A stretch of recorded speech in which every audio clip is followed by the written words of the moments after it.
Good morning, good morning, good morning. How's everyone doing? Good. All right, well, welcome. I am Julia Morsher, music director here at Emerson Unitarian Universalist Church in Houston, Texas. Our beloved community of faith, reason, and affection welcomes all to grow in mind and spirit as together we build a better world. If you are joining us for the first time this morning, we extend a special welcome to you and invite you to fill out our yellow visitor card so you can receive more information about Unitarian Universalism and this congregation. For those of us in the sanctuary this morning, let's take a moment to picture the dozens of friends, neighbors, and those we've not met yet who are taking part in this service on YouTube, either right now or later in the week. And for those of you online, I invite you to do the same for those gathered here in the sanctuary. While we welcome the use of social media during the service, we do ask that you put those phones on silent, please. Following the worship service, the folks in the pews are invited to head out to the gathering place for snacks and beverages, or out to the courtyard and playground to chat. And cake, yes. I lost my place, I'm sorry, y'all. Okay, there will also be social time on Zoom hosted by Marilyn Rambo. This is a chance for those of you online to gather together, meet each other, and to discuss the service or what's going on in your lives.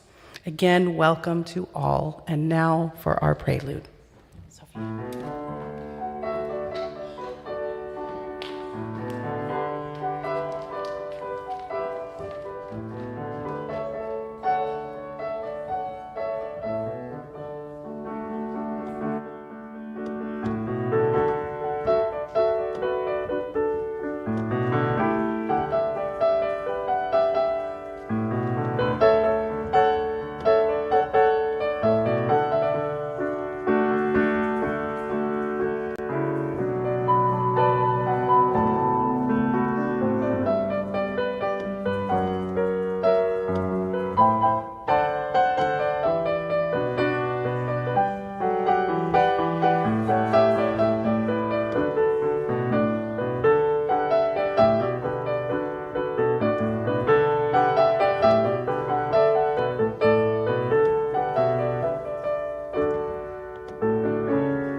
Good morning, everyone.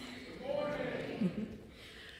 I'm the Reverend Michelle LaGrave, the interim minister of this congregation for just a little while longer. And today is my last Sunday leading worship with you. So we will be celebrating and saying goodbye, all we have done together, and saying goodbye afterward, not just for me, but also for Sean, who is now Dr. Sean, in case you haven't seen it in the e-blast.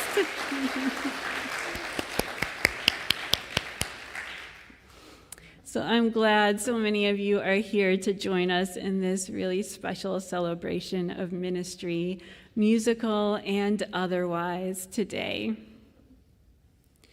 As we work to create beloved community, we welcome all who would join us in building a better world, with more love, more justice, and more peace.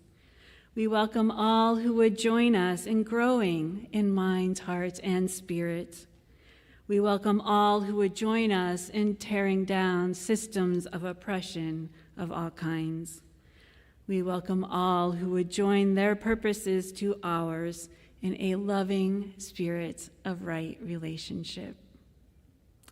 Whoever you are, wherever you come from, wherever you find yourself on your life's journey, whichever your pronouns, whether you've walked in or rolled in or dialed in, whomever you love, you are welcome here. You belong here. Our opening words today are by Jennifer Kitchen. Come, sit by our fire, and let us share stories. Let me hear your tales of far-off lands, wanderer, and I will tell you of my travels. Share your experience of the holy with me, worshiper, and I will tell you of that which I find divine. Come and stay, lover of healing, lover of leaving, for ours is no caravan of despair, but hope. We would hear your stories of grief and sorrow as readily as those of joy and laughter, for there is a time and a place and a hearing for all the stories of this world. Stories are the breath and word of the Spirit of life, that power that we name love.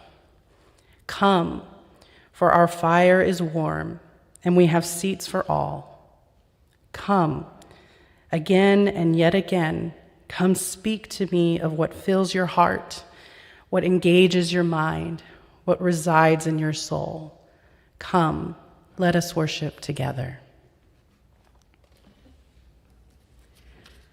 Yesterday, our distant ancestors gathered round a flame to share their stories and find comfort.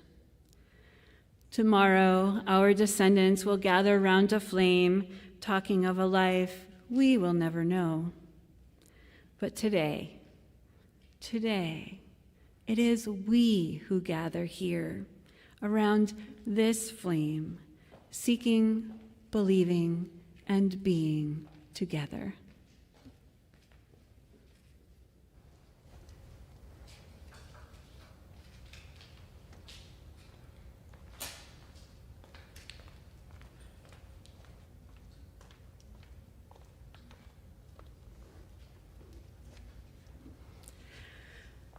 Let us rise either in body or spirit and join in singing Come, Come, Whoever You Are, together, number 188. I'm going off script. I'm going to have a little bit of congregation participation, okay? So this side is 1, and this side is 2. When we sing it, if you see this, that means you start singing, and when I do this, that means the other side. We're going to try to do a little canon together, okay? Just go with it.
Today is the day for saying goodbye.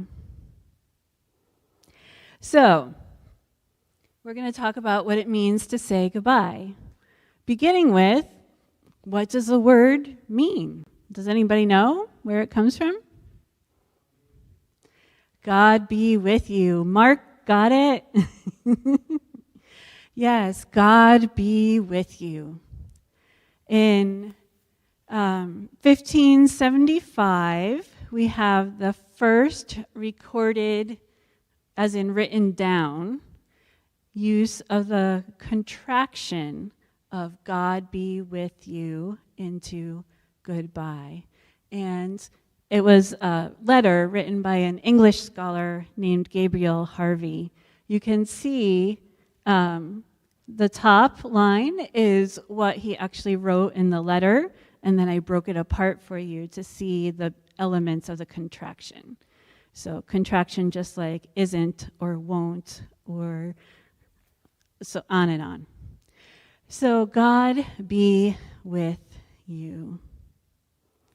Now in England in 1575, they really only had one word that was commonly used for what was considered to be the holy, and that is God.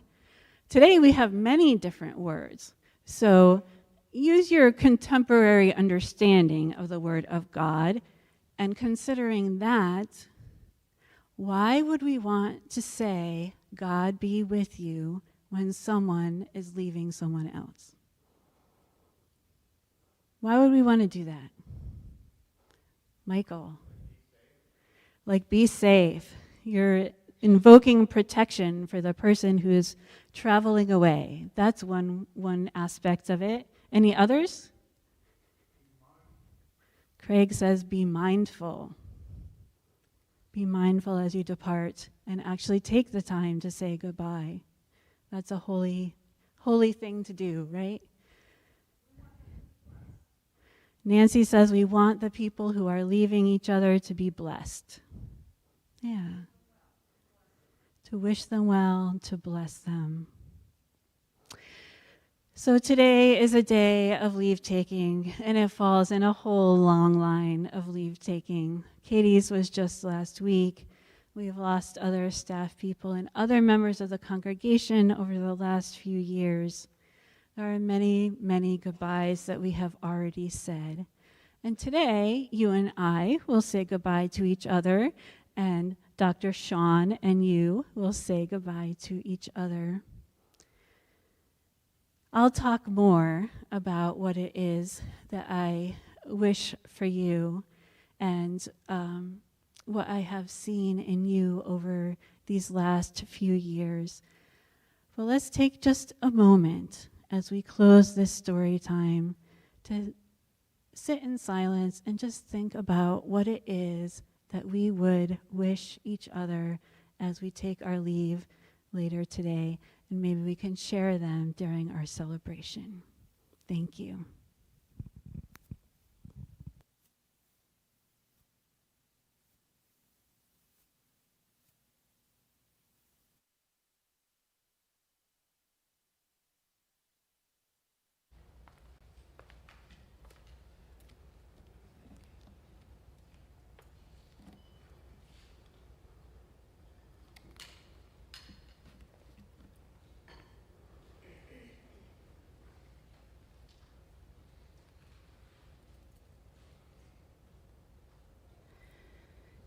Giving out of what is our own is a transformative act.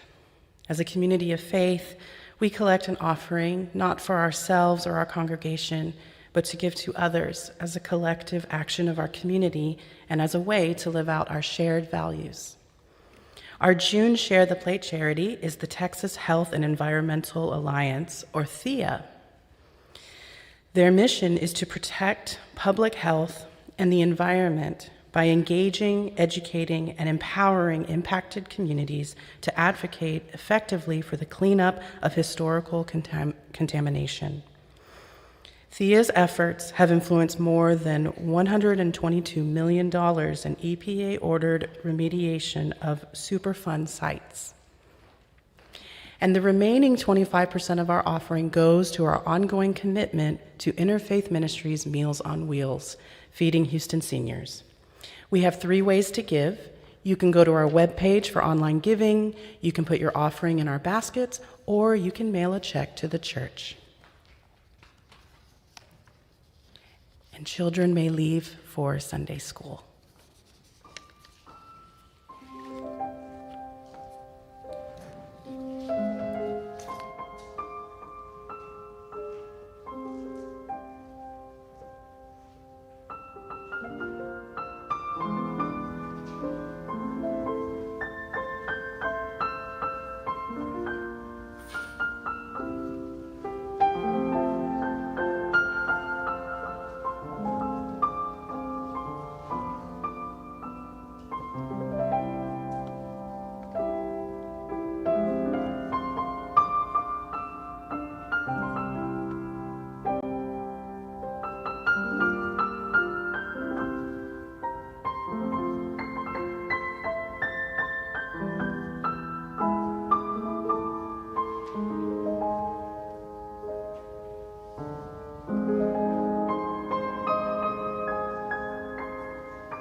Before we begin our meditation today, I'd like to share a little bit about Buddhism in case this concept is unfamiliar.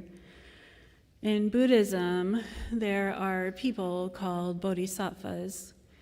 So the idea is that you do your practice and maybe even over the course of many lifetimes, eventually the idea is that you will attain enlightenment and move on to nirvana as a Buddha.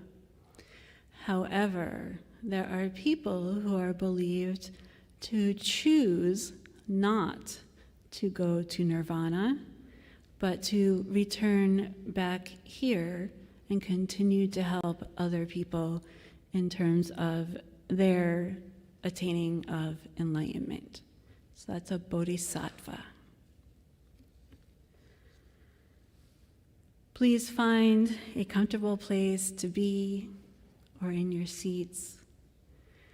Place your feet flat on the ground or close to the ground if you can and if you will, so that you might feel more grounded, more connected to the earth which nourishes and sustains us all.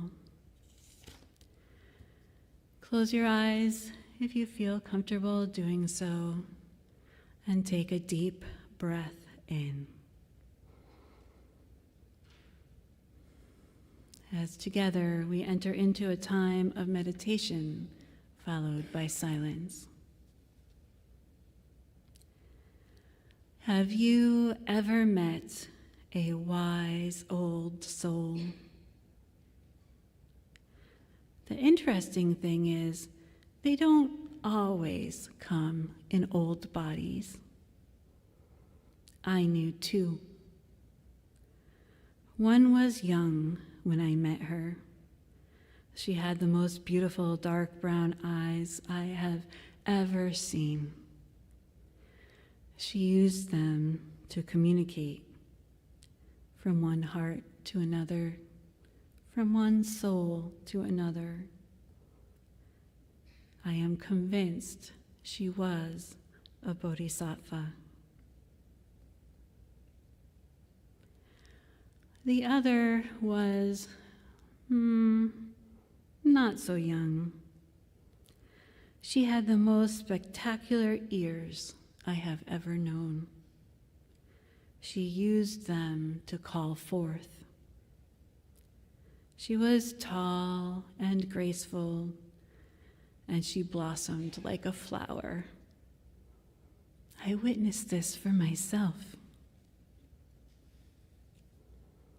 She may have been a bodhisattva too. I remember well how they helped, what I learned, how I grew, all in the knowing of them. I am no longer with them, they no longer with me, but I am still learning, still growing, still knowing. Their presence lingers, even as we enter into the silence together.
Amen, and blessed be.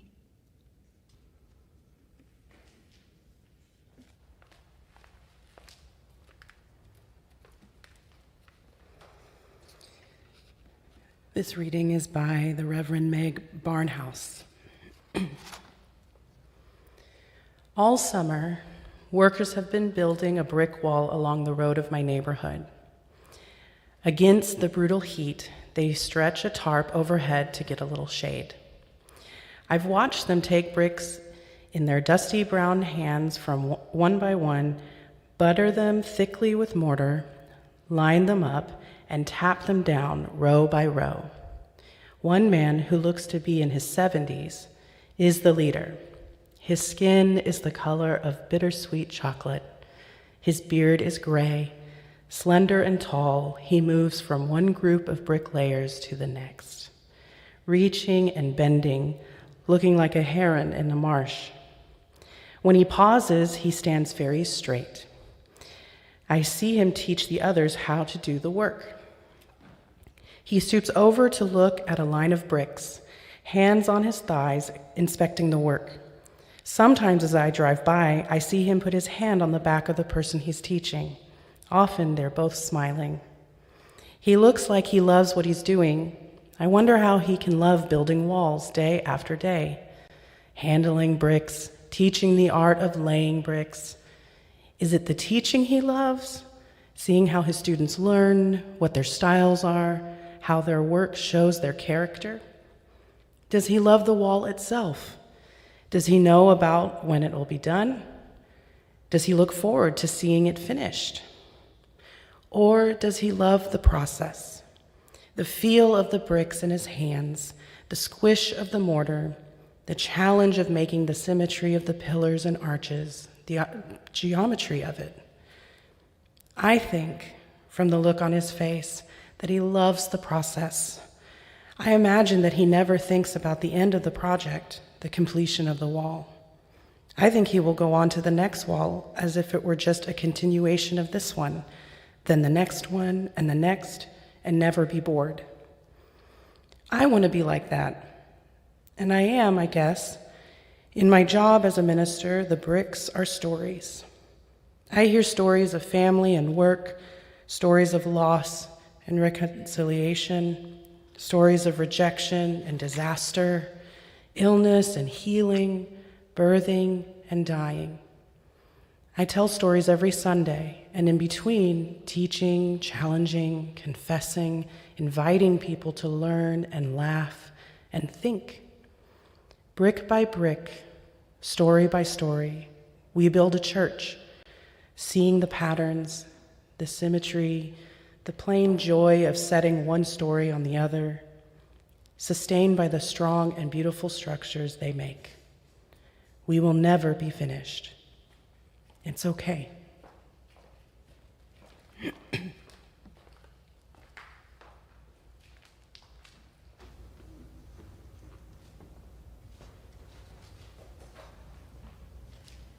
Let us rise either in body or spirit and sing together just as long as I have breath. Number 6 in the hymnal.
Just as Long as I Have Breath is one of my favorite hymns. It is the one that comes to mind when I imagine what I might like to sing when I come near to the end of my own life many, many years from now. And so it was with surprise that I came across a debate on Facebook, where else, about this very hymn. And with even more surprise that I discovered the most talked about phrase is the one I love the best. Anyone want to guess which one it is? It was disappointment pierced me through, still I kept on loving you. I think it is the most honest, most full of truth lines in our entire hymnal. After all, who hasn't been disappointed by every member of their family at one time or another? Who hasn't disappointed every member of their family at one time or another? I know I have. And if that is true for our families, how much more would it be true for our communities of faith?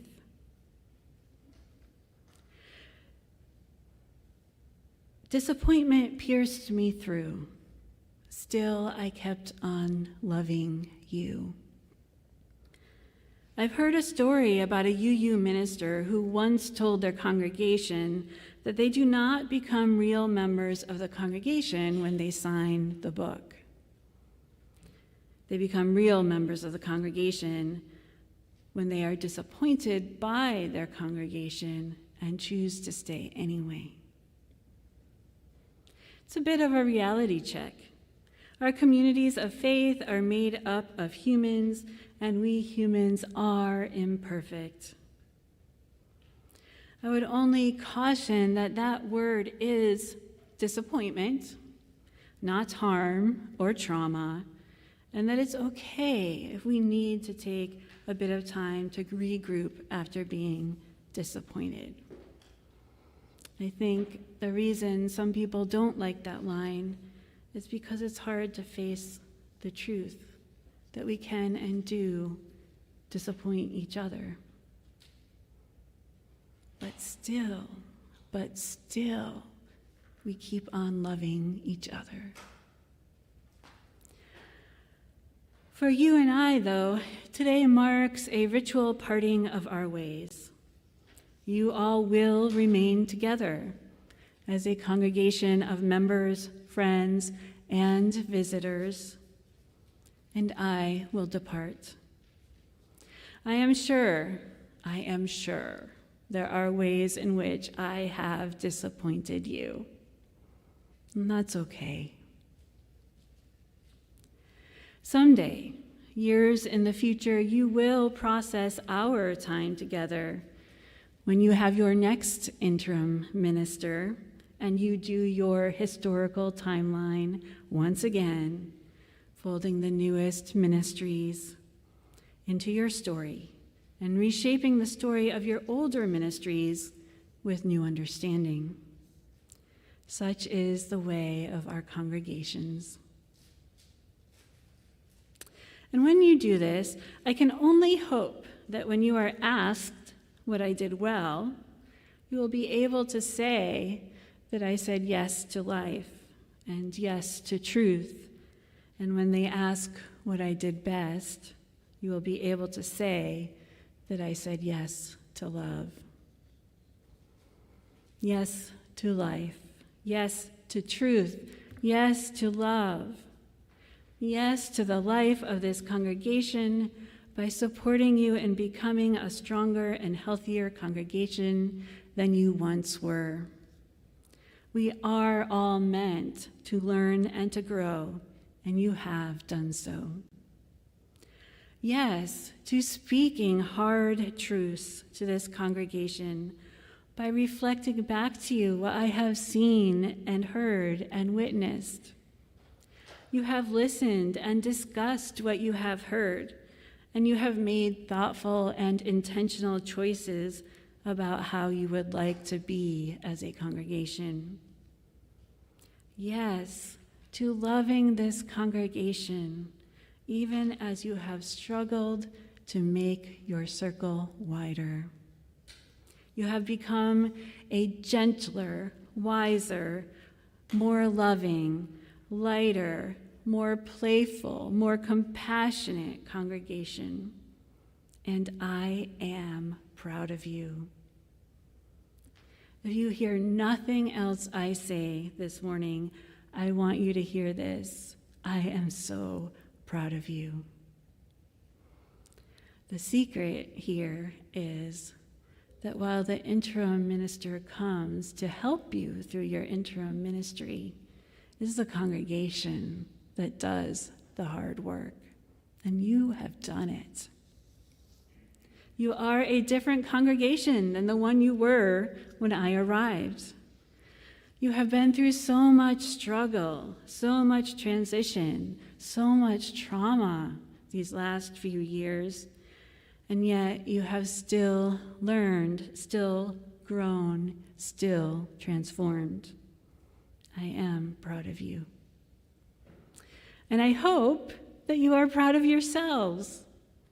I hope you are proud of yourselves, even as you are not done yet, as none of us are ever done, just like the brick maker from the reading, going from wall to wall, enjoying the process, teaching, and surely, surely learning too. I have grown and learned from you as well, just as much as you have done from me. That is the meaning of faith formation. That's the meaning of being in community together, a community of faith.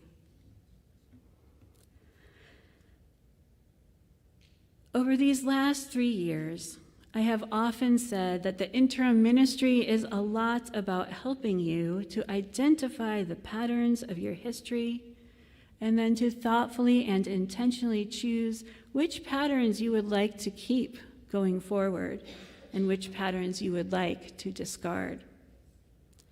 Those patterns, along with your values, your attributes, your hopes, your beliefs, and your dreams, form the plot lines of your congregation's story. So when you came into the sanctuary this morning, hopefully, those of you who are here in person, you were handed some rainbow-colored slips of paper. If not, I am sure they are still around somewhere, so wave your hand if you need some, and we'll figure that out. Rainbow-colored because it is Pride, after all. I'd like to invite you to take a few moments to reflect on those patterns, values, attributes, hopes, beliefs, and dreams that make this congregation, well, this congregation. You can write these down on your slips of paper and then sort them into 2 piles. Those you would like to keep as a part of the story of this congregation's future, and those you would like to leave in the past. 2 piles. One of those things that you would like to keep and fold into the story of this congregation's future, and one of those things that you would like to leave in the past. If you are new or visiting today, yes, we still want you to participate. It is our hope that you will write down what you would like to find here, or maybe even to help build here. If you are online, you could type your thoughts into the chat or discuss them with other folks in the Zoom social hour immediately after the service.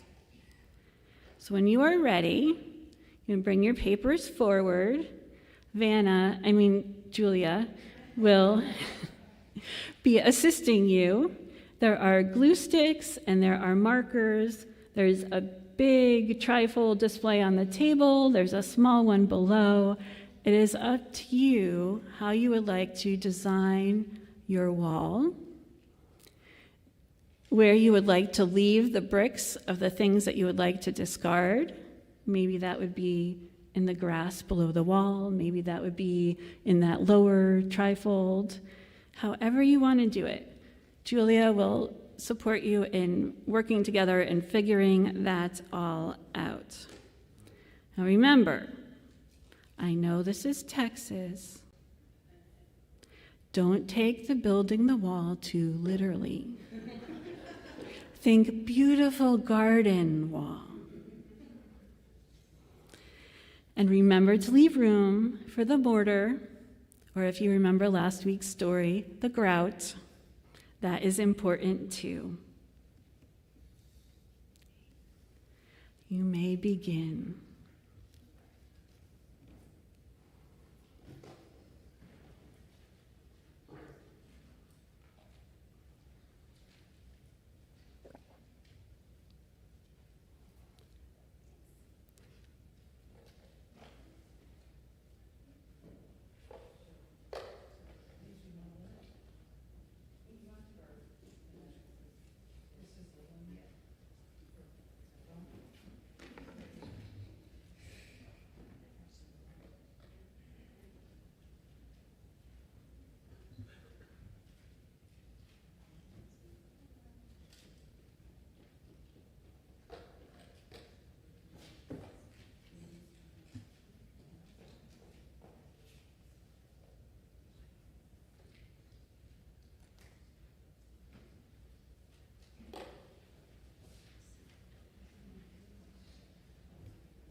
For those of you who may not be able to see super well from online, the wall is coming together beautifully. It is a rainbow wall, and it looks like there might even be a bird.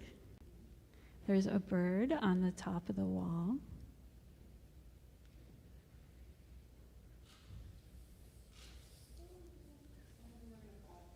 Okay.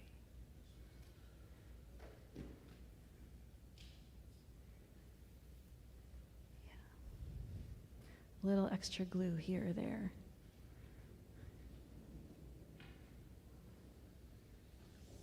How's that? All righty, there it is. So Julia, well, we can't read all of it. Can you share a few of the things you see? Sure. So I see thoughtful resilience. This is the keep wall.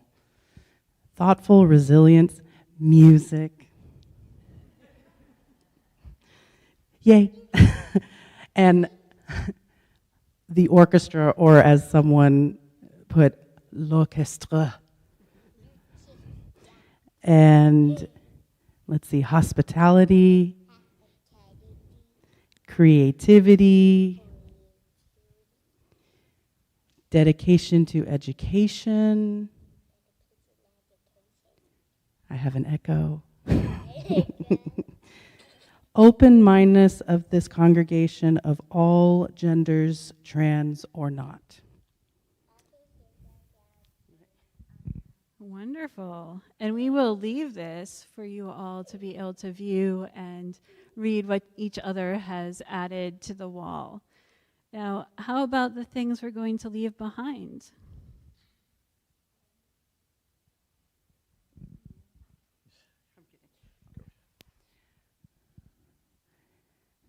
Leave behind fear of future. Okay, baby. Thank you. You come stand right here. Come stand right here. Let's see. Half-empty church.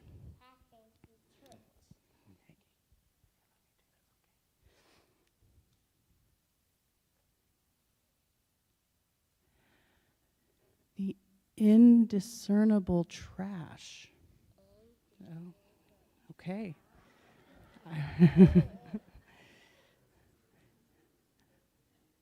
Disagreements. Yeah. Distrust and fear. Oh, I like this one. Burnout of leaders. It's a good one. Thank you, Julia, and Stephen, and Sophia, and all of you for helping to build our wall and discard our bricks.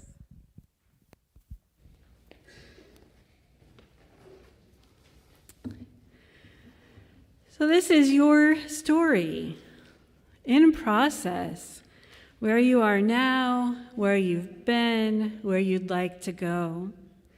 This is one way, from one moment in time, that you will tell your story.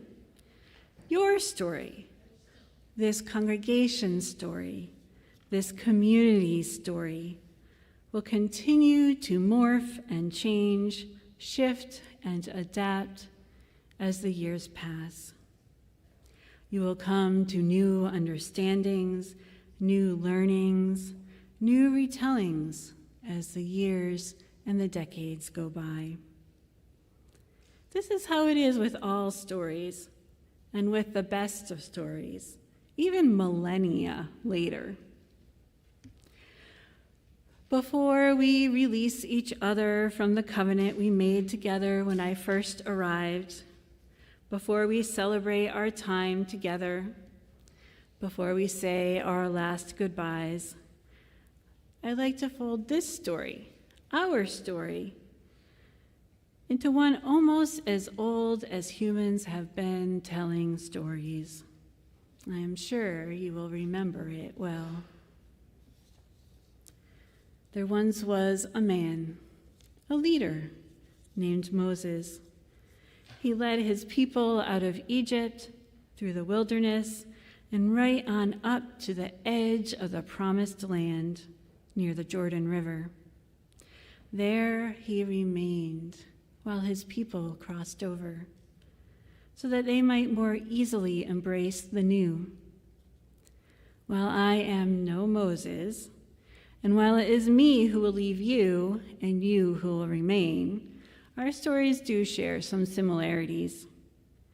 Moses led the ancient Israelites through the wilderness for many years so that they might have time to be transformed. I have led you for 3 years through a pandemic, a wilderness of its own kind, and its many trials and tribulations, so that you too might be transformed. You are now free to choose your future path. You have begun to do so with the calling of your next minister. Your story is yours for the telling. May it be so. Amen, and blessed be. I'd like to invite Michael Bloom, your president, to come up to the pulpit with me while we release each other from the covenant. The words will be appearing on the slides up above so that you can join Michael in reading the congregational part. When I came to serve this congregation, we marked the beginning of this interim ministry by making promises to one another about how we would be together. Thus, we created the essence of a covenant. It is right to mark the ending of such a relationship, and today we do that. We welcomed you. We promise to use our hands and hearts, our vision and voices to help and not to harm this community through this time of transition. We promised to share our portions of truth with you and promised to listen deeply to what you would say. We let you know that we would dare to disagree agreeably with you, to dream what we might become, and to venture down some untried paths as we set out to make ready for a new called minister. I too promised to share my portions of truth with you and promised to listen deeply to what you would say. I let you know that I would dare to speak hard truths to you as best I could discern them, to hold up a mirror so that you could see your past and present clearly, and to make some empty space here for the new to enter in. You have made our concerns your concerns and had led us, as you were able, to the paths of understanding and right relations. We have looked to you for leadership, insight, and guidance. You have entrusted to me the deep concerns of your lives. You have worked side by side with me, and we have sought together to live lives of integrity and worth. We recognize that the professional ministry of this congregation is fulfilled not by one minister, but by ministers who have come before and ministers who are still to come. Knowing this, we hereby release you from your covenant with us. We pledge to greet our newly called minister with open hearts. We send you on your way and wish you well. We will honor your gift to us by sharing them with others. When I came, you pledged to support me and work with me as together we would carry forward the ministry of this congregation. I now release you from your covenant with me and return to you for safekeeping the free pulpit of this congregation. May you be blessed by the Spirit of love and life. Know that I will always keep you in my heart. Now let us sing together one more time. Go now in peace, number 413.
In all of your comings and in all of your goings, go in peace, with love in your hearts, kindness on your lips, and compassion at your fingertips, blessing all others as you yourselves are now blessed.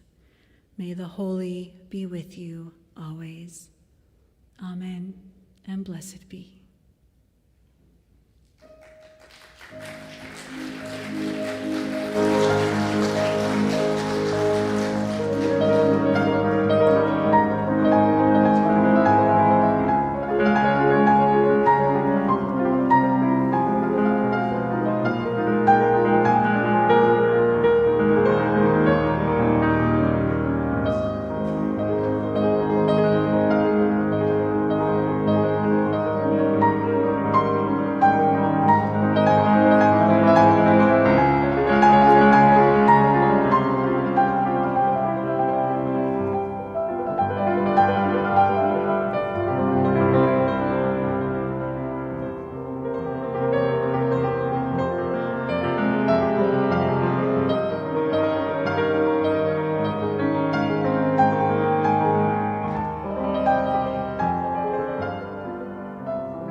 Just a couple of announcements.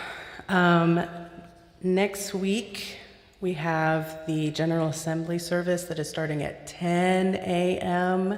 because it's 11 a.m. Eastern Time, so just remember it's an hour earlier next week. And Marilyn Rambo will host Zoom on social time today, and we will have a goodbye celebration with cake, donuts, yes, All kinds of good stuff. And pastoral care will continue this summer, Reverend Michelle is still available for emergencies through the end of July, okay? And any urgent matters, please contact the LPMT by email or Ale in the office, okay? Now,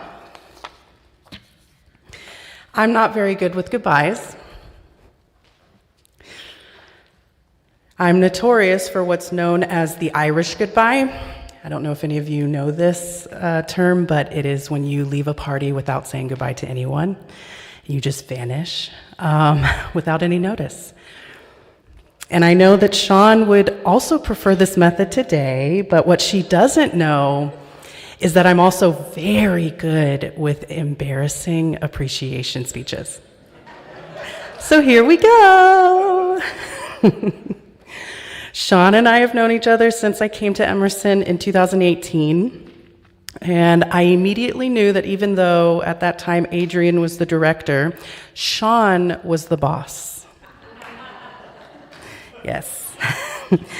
And the reason for that is because she has been the pillar, the rock for our music ministry. A true collaborator and musician. She's the glue that has kept us all together through her 11 years? 11 years at Emerson. And I have worked with many pianists over the years of my music career. And Sean is by far one of the best.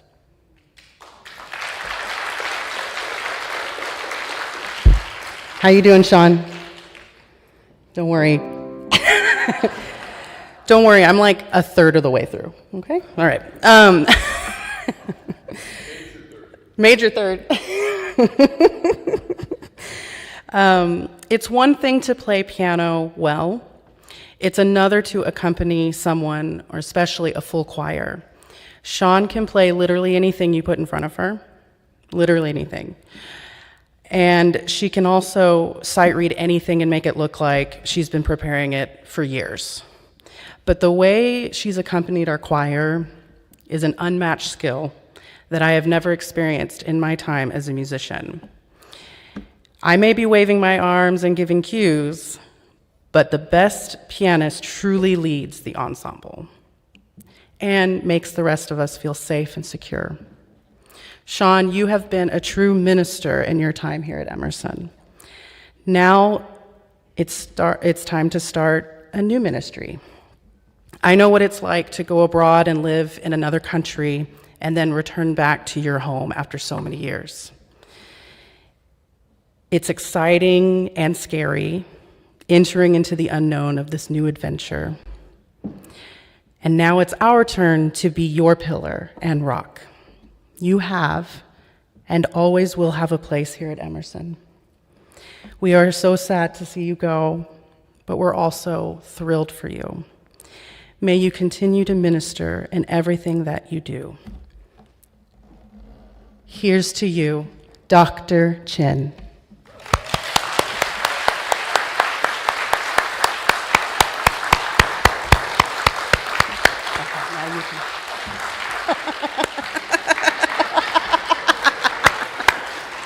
We love you. Okay, and now I'd like to ask Jill Rose, the transition team. Sophia, you need to get down. And the board to come and say a few words about Reverend Michelle.